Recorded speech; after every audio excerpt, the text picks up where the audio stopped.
Saya mohon izin mulai untuk share screen ya, Bu Natina.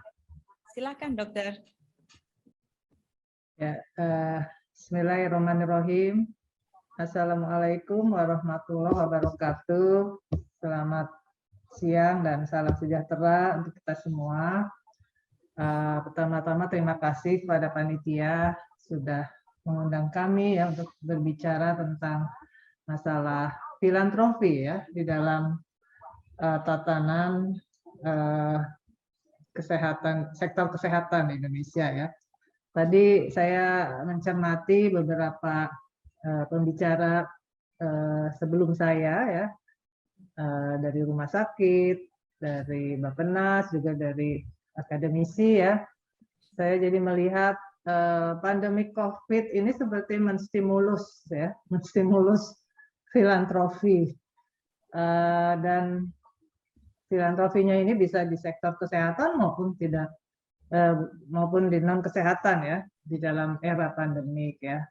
Saya pikir ini suatu pertanda ataupun awal yang bagus ya ke depannya.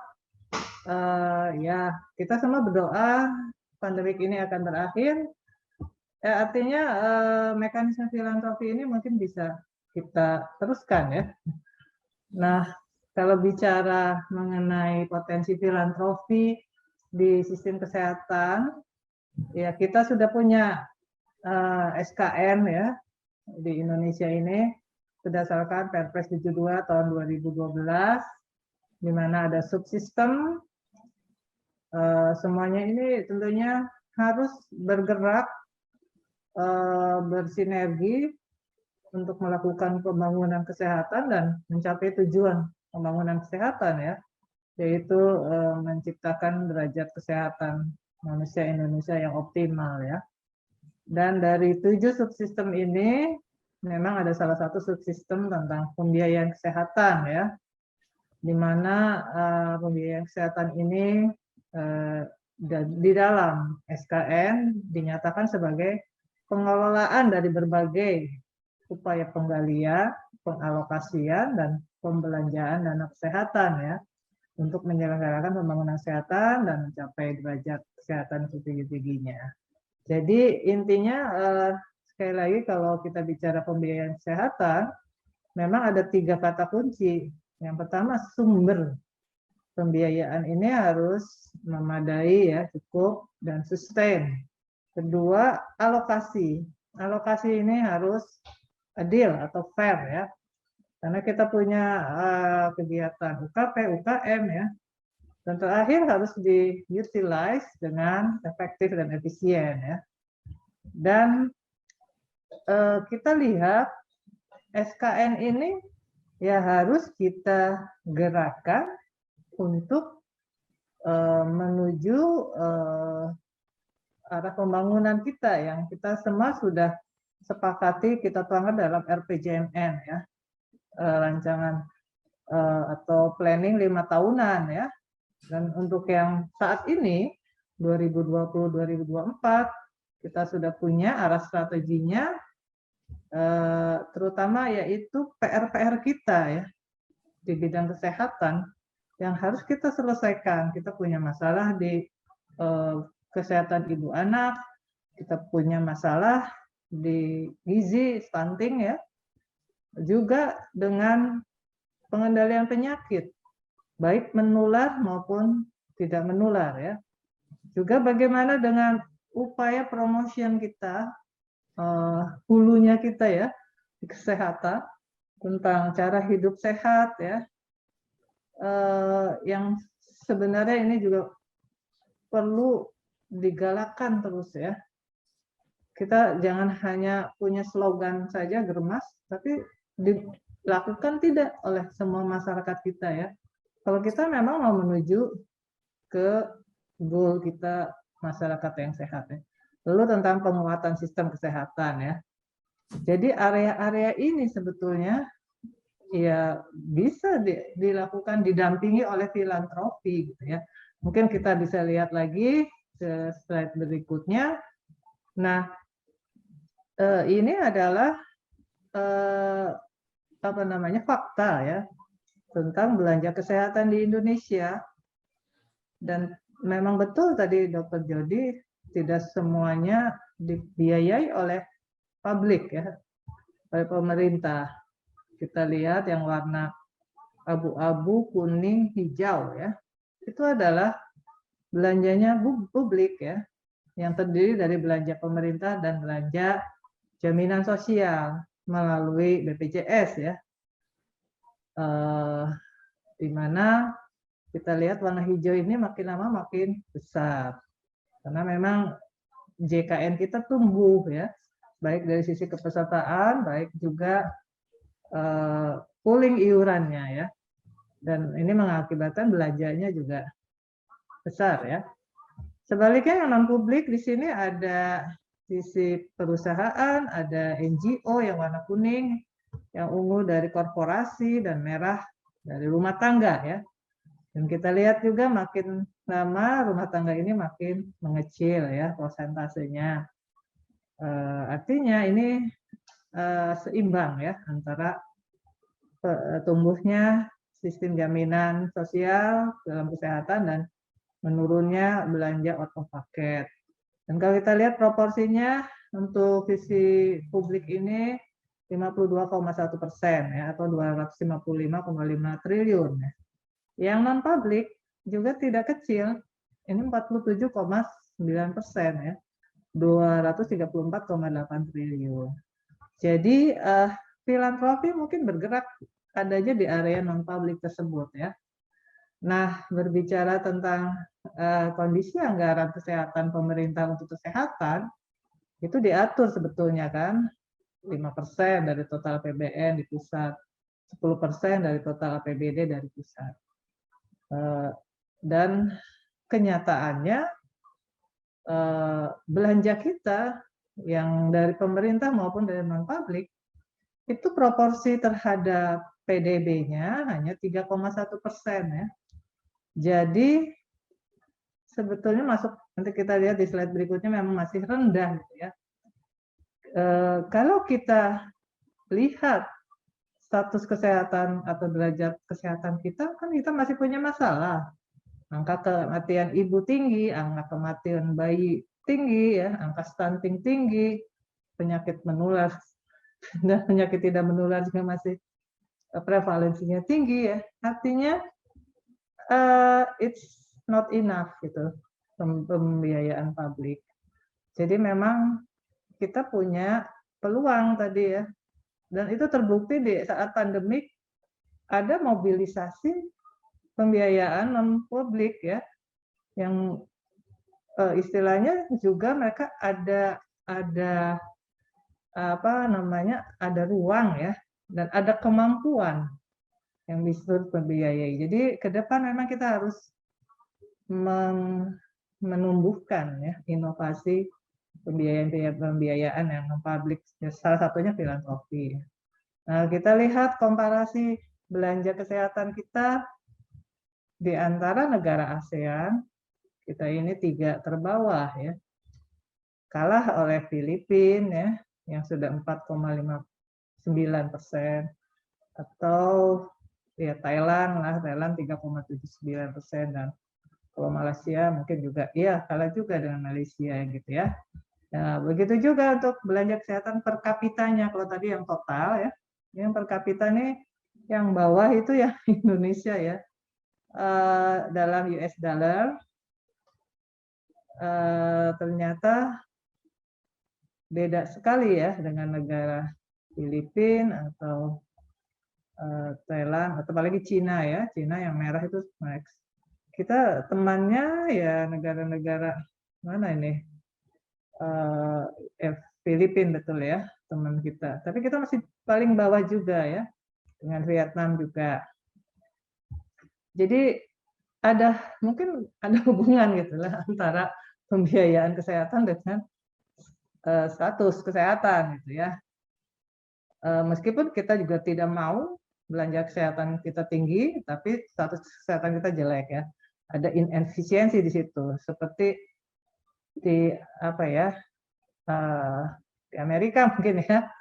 Meskipun mereka statusnya bagus, tapi ternyata ada yang uninsured ya di Amerika itu. Padahal mereka 17% dari GDP atau PDB ya untuk belanja kesehatannya. Nah, kembali lagi kita ingin mewujudkan suatu pembiayaan kesehatan yang harus tersedia dengan cukup ya. Nah, kayaknya sih ada masalah kita nih dengan kecukupan. Alokasi juga kalau kita lihat di data tadi belanja kesehatan ya, saya nggak sempat perlihatkan. Memang betul untuk alokasi ini untuk promotif preventif atau pencegahan ya hanya 15%-an. Sisanya dibelanjakan untuk kuratif ya. Ini luar biasa sekali ya. Artinya bagaimana keberpihakan kita ya untuk meningkatkan upaya promotif preventif yang dari sisi hulu. Lalu kalau melihat cara pembelanjaannya efektif dan efisien juga ini mungkin ini yang menjadi tantangan ya, karena kita harus menguji ya. Di Kemenkes kita sudah ada beberapa studi ya tentang anggaran BOK, anggaran dak fisik ya. Apakah mereka contoh-contohnya ya jangan persal dan mungkin teman-teman di university juga melakukannya. Apakah sudah efektif efisien ya dengan belanja anggaran sekian tapi apa yang didapat ya untuk program-program tersebut ya. Nah, ini mungkin tentang sumber pembiayaan, kembali lagi, di manakah letak filantropi? Ya sebetulnya ya mereka swasta ya, non pemerintah. Tapi antara pemerintah dan swasta ini juga ada suatu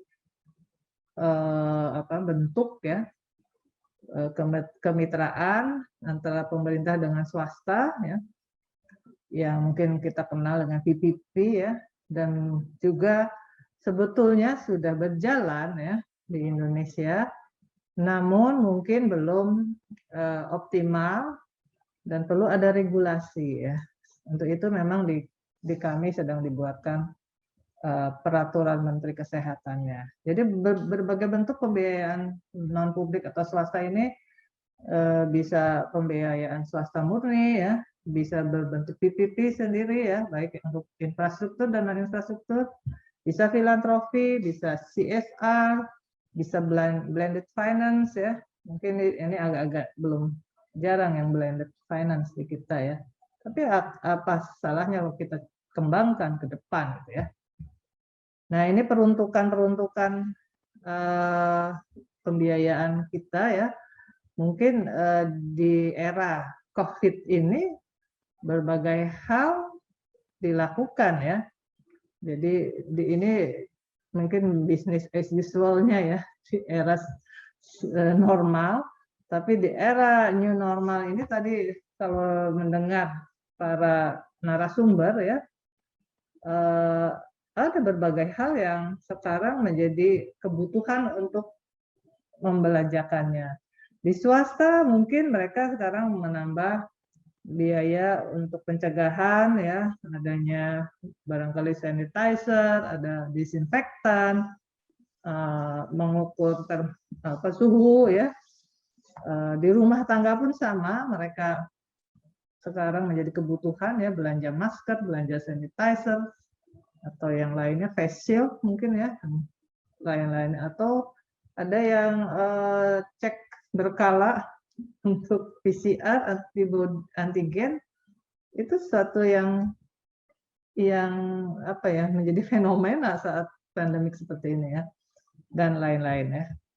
Nah, seperti apa untuk kemitraan pemerintah swasta ini? Jadi intinya kita ingin mendekatkan ya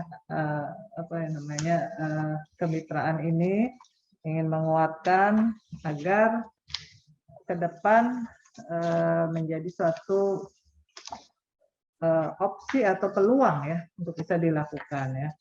Jadi sebagai informasi, kami sudah menerbitkan ya di Kementerian Kesehatan ini Peraturan Menteri Kesehatan Nomor 40 Tahun 2018 tentang pedoman pelaksanaan kerjasama pemerintah dan badan usaha. Ini untuk infrastruktur ya, untuk fisik ya.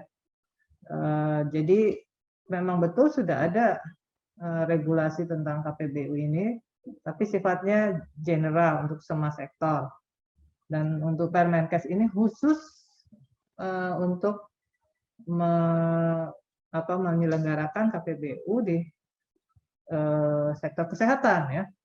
Dan yang sedang berproses adalah menyusun, dan ini sudah finalisasi ya, Permenkes tentang kemitraan pemerintah swasta di bidang non-infrastruktur. Jadi non-infrastruktur ini sangat luas ya, mulai dari promotif, preventif, kuratif, rehabilitatif, dan kami juga dibantu ya oleh mitra ITSP Plus. Tadi saya lihat Bu Justina juga gabung pertemuan ini ya. Intinya dengan adanya inovasi pembiayaan yang di luar tadi ya, di luar pemerintah, kita ingin ada benefit atau advantages untuk masyarakat sendiri, nanti akses ke pelayanan mungkin lebih meningkat ya, juga peningkatan layanan kesehatan yang bisa di-provide ya, dan ini menjadi juga peluang ya dari sisi private ya, peluang usaha ya. Dan pada rancangan Permenkes tentang kemitraan pemerintah swasta ini memang isinya beberapa bentuk ya, dan salah satunya filantropi ya. Jadi filantropi ini bisa berasal dari macam-macam ya, perorangan, bisa juga yayasan atau NGO ya, dan usulan pendanaan ini bisa dari pemerintah atau mitranya sendiri ya. Saya kira ini istilahnya kita tinggal melihat best practice yang sudah jalan ya, pengalaman-pengalaman, dan kita memang perlu punya payung hukum yang standar gitu ya. Jadi yang sekarang terserat di mana-mana nanti melalui Permenkes ini akan diatur lebih organized ya, karena nanti di Kementerian Kesehatan ada komite untuk melaksanakan dan memantau ya, termasuk monitoring evaluasinya, nanti ada juga recordingnya, sehingga activity filantropi ini istilahnya terrecord dengan baik. Bukan berarti kita ingin tahu ya, tapi record ini penting, dan kita akan tuangkan juga di dalam National Health Account kita ya. Yang saat ini mungkin ada kesulitan dengan adanya kegiatan filantropi yang terserak di mana-mana ya. Jadi nanti pengelolaannya bisa dikelola langsung oleh tim ya yang terpilih, dan atau dikelola oleh perantara. Jadi memang kita bentuknya macam-macam ya. Dokter Kalsu, kami mengingatkan kembali waktunya sudah habis. Mungkin oh iya sudah hampir habis. Sudah hampir habis ini. Nah, ini hanya contoh-contoh saja bentuk filantropi. Mungkin kemarin sudah banyak dibahas oleh Pak Wamen ya. Dari tahun lalu barangkali, mulai dari awal pandemik ya, pihak non publik ini bergerak cepat.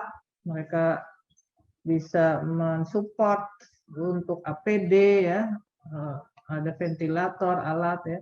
Lalu sekarang dengan pelaksanaan vaksinasi luar biasa sekali ya,